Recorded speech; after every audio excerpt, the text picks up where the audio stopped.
optimal minimal. At this altitude, I can run flat out for a half mile before my hands start shaking.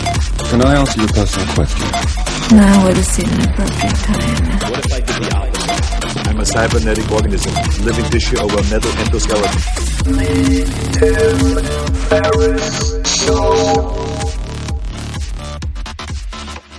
This episode is brought to you by AG1, the daily foundational nutritional supplement that supports whole body health. I do get asked a lot what I would take if I could only take one supplement. And the true answer is invariably AG1. It simply covers a ton of bases. I usually drink it in the mornings and frequently take their travel packs with me on the road. So what is AG1? AG1 is a science-driven formulation of vitamins, probiotics, and whole food sourced nutrients. In a single scoop, AG1 gives you support for the brain, gut, and immune system. So take ownership of your health and try AG1 today. You will get a free 1-year supply of vitamin D and 5 free AG1 travel packs with your first subscription purchase.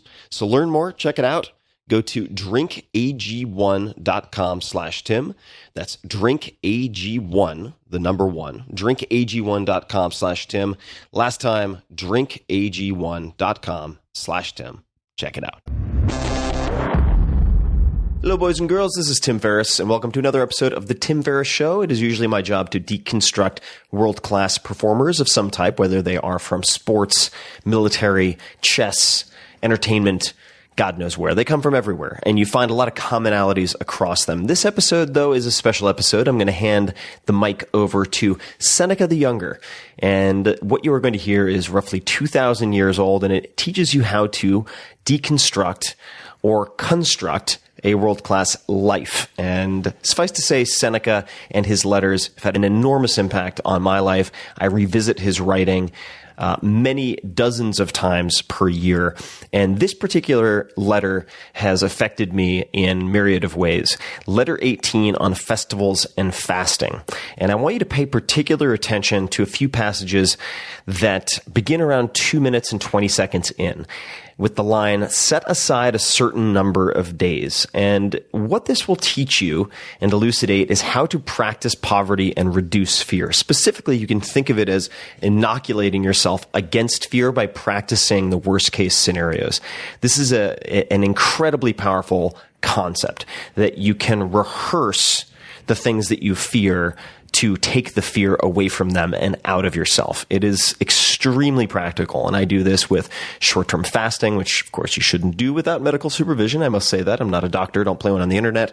I do that with wearing the same clothing, for instance, like a white t-shirt and jeans for a week or so, or you could do it by eating very cheap food, rice and beans, for instance, $2 to $3 a day in total cost for a week. But I will let Seneca get into it because he will do a much better job than I could ever dare to attempt.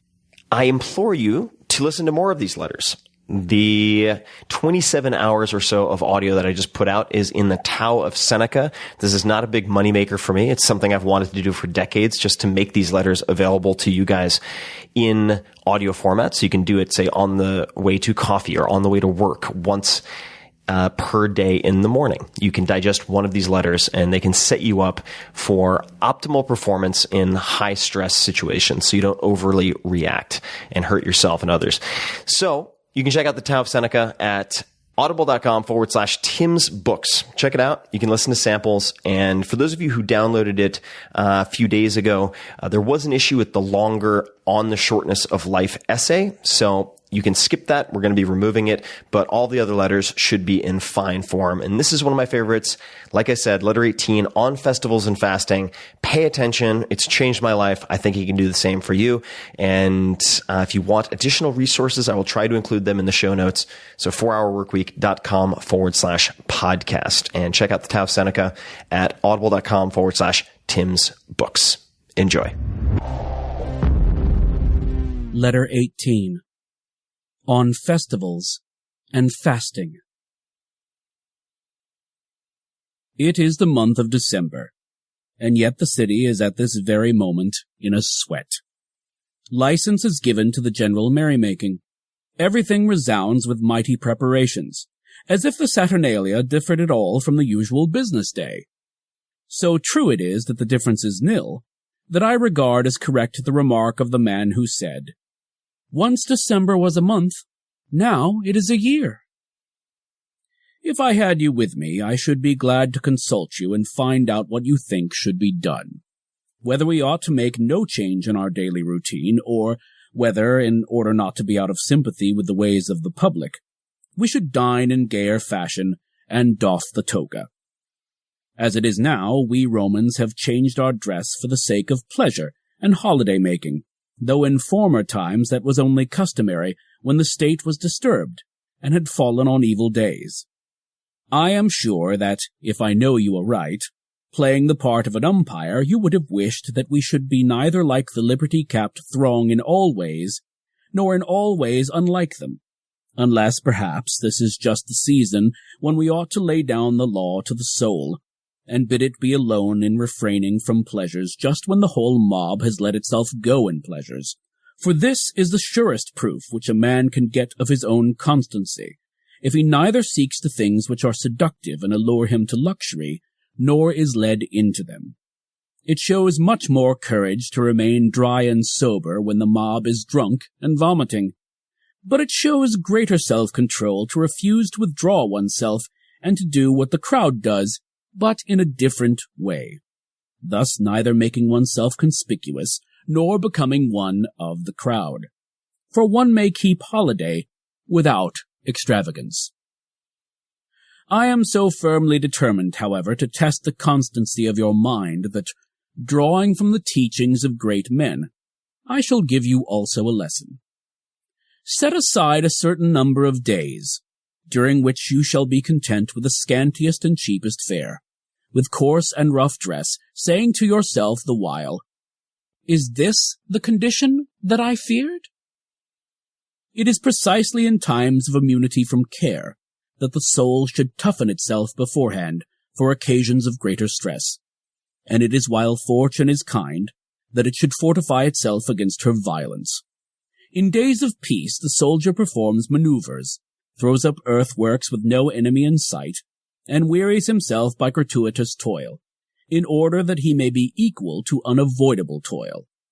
If you would not have a man flinch when the crisis comes, train him before it comes. Such is the course which those men have followed who, in their imitation of poverty, have every month come almost to want, that they might never recoil from what they had so often rehearsed. You need not suppose that I mean meals like Timone's, or paupers' huts, or any other device which luxurious millionaires use to beguile the tedium of their lives. Let the pallet be a real one, and the coarse cloak. Let the bread be hard and grimy. Endure all this for 3 or 4 days at a time, sometimes for more, that it may be a test of yourself instead of a mere hobby. Then, I assure you, my dear Lucilius, you will leap for joy when filled with a pennyworth of food, and you will understand that a man's peace of mind does not depend upon fortune. For, even when angry, she grants enough for our needs. There is no reason, however, why you should think that you are doing anything great, for you will merely be doing what many thousands of slaves and many thousands of poor men are doing every day. But you may credit yourself with this item, that you will not be doing it under compulsion, and that it will be as easy for you to endure it permanently as to make the experiment from time to time. Let us practice our strokes on the dummy.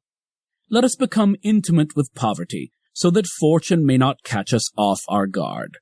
We shall be rich with all the more comfort if we once learn how far poverty is from being a burden. Even Epicurus, the teacher of pleasure, used to observe stated intervals, during which he satisfied his hunger in niggardly fashion. He wished to see whether he thereby fell short of full and complete happiness, and if so, by what amount he fell short, and whether this amount was worth purchasing at the price of great effort. At any rate, he makes such a statement in the well-known letter written to Polyaenus in the archonship of Carinus. Indeed, he boasts that he himself lived on less than a penny, but that Metrodorus, whose progress was not yet so great, needed a whole penny. Do you think that there can be fullness on such fare? Yes, and there is pleasure also. Not that shifty and fleeting pleasure which needs a fillip now and then, but a pleasure that is steadfast and sure. For though water, barley meal, and crusts of barley bread are not a cheerful diet, yet it is the highest kind of pleasure to be able to derive pleasure from this sort of food, and to have reduced one's needs to that modicum which no unfairness of fortune can snatch away. Even prison fare is more generous, and those who have been set apart for capital punishment are not so meanly fed by the man who is to execute them. Therefore, what a noble soul must one have, to descend of one's own free will to a diet which even those who have been sentenced to death have not to fear. This is indeed forestalling the spear thrusts of fortune. So begin, my dear Lucilius, to follow the custom of these men, and set apart certain days on which you shall withdraw from your business, and make yourself at home with the scantiest fare. Establish business relations with poverty. Dare, O my friend, to scorn the sight of wealth, and mold thyself to kinship with thy God. For he alone is in kinship with God, who has scorned wealth. Of course, I do not forbid you to possess it, but I would have you reach the point at which you possess it dauntlessly. This can be accomplished only by persuading yourself that you can live happily without it, as well as with it, and by regarding riches always as likely to elude you. But now I must begin to fold up my letter. Settle your debts first, you cry. Here is a draft on Epicurus. He will pay down the sum. Ungoverned anger begets madness. You cannot help knowing the truth of these words, since you have had not only slaves, but also enemies. But indeed, this emotion blazes out against all sorts of persons. It springs from love as much as from hate, and shows itself not less in serious matters than in jest and sport. And it makes no difference how important the provocation may be, but into what kind of soul it penetrates. Similarly with fire, it does not matter how great is the flame, but what it falls upon. For solid timbers have repelled a very great fire. Conversely, dry and easily inflammable stuff nourishes the slightest spark into a conflagration. So it is with anger, my dear Lucilius. The outcome of a mighty anger is madness, and hence anger should be avoided, not merely that we may escape excess, but that we may have a healthy mind. Farewell.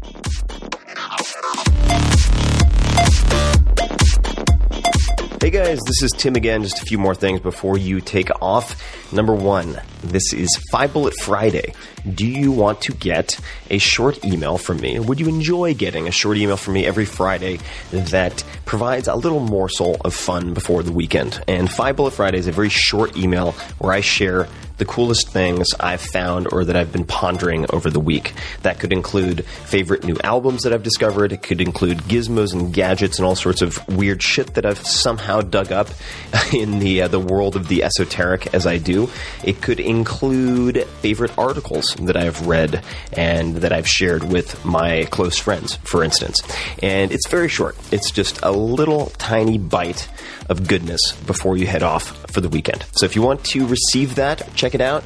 Just go to 4hourworkweek.com. That's 4hourworkweek.com, all spelled out, and just drop in your email, and you will get the very next one. And if you sign up, I hope you enjoy it. This episode is brought to you by Wealthfront, and this is a very unique sponsor.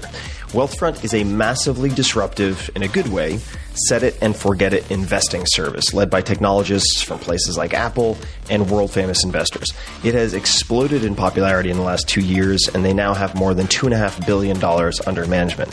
In fact, some of my very good friends, investors in Silicon Valley, have millions of their own money in Wealthfront. So the question is why? Why is it so popular? Why is it unique? Because you can get services previously reserved for the ultra-wealthy, but only pay pennies on the dollar for them. And this is because they use smarter software instead of retail locations, bloated sales teams, etc. And I'll come back to that in a second. I suggest you check out wealthfront.com/Tim. take the risk assessment quiz, which only takes 2 to 5 minutes, and they'll show you for free exactly the portfolio they'd put you in. And if you just want to take their advice, run with it, do it yourself, you can do that. Or, as I would, you can set it and forget it. And here's why.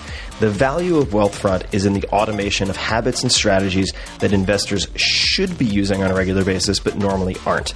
Great investing is a marathon, not a sprint, and little things that you may or may not be familiar with, like automatic tax loss harvesting, rebalancing your portfolio across more than 10 asset classes, and dividend reinvestment add up to very large amounts of money over longer periods of time. Wealthfront, as I mentioned, since it's using software instead of retail locations, etc., can offer all of this at low costs that were previously completely impossible. Right off the bat, you never pay commissions or account fees. For everything, they charge 0.25% per year on assets above the first $15,000, which is managed for free if you use my link, wealthfront.com/Tim. That is less than $5 a month to invest a $30,000 account, for instance. Now, normally when I have a sponsor on this show, it's because I use them and recommend them. In this case, it's a little different. I don't use Wealthfront yet because I'm not allowed to. Here's the deal. They wanted to sponsor this podcast, but because of SEC regulations, companies that invest your money are not allowed to use client testimonials. So I couldn't be a user and have them on the podcast. But I've been so impressed by Wealthfront that I've invested a significant amount of my own money, at least for me, in the team and the company itself. So I am an investor and hope to soon use it as a client. Now back to the recommendation. As a Tim Ferriss Show listener, you'll get $15,000 managed for free if you decide to open an account, but just start with seeing the portfolio that they would suggest for you. Take 2 minutes, fill out their questionnaire at wealthfront.com/Tim. It's fast, it's free. There's no downside that I can think of. Now, I do have to read a mandatory disclaimer. Wealthfront Inc. is an SEC-registered investment advisor. Investing in securities involves risks, and there's the possibility of losing money. Past performance is no guarantee of future results. Please visit wealthfront.com to read their full disclosure. So check it out, guys. This is one of the hottest, most innovative companies coming out of Silicon Valley, and they're killing it. They've become massively popular. Just take a look, see what portfolio they would create for you, and you can use that information however you want. Wealthfront.com/Tim.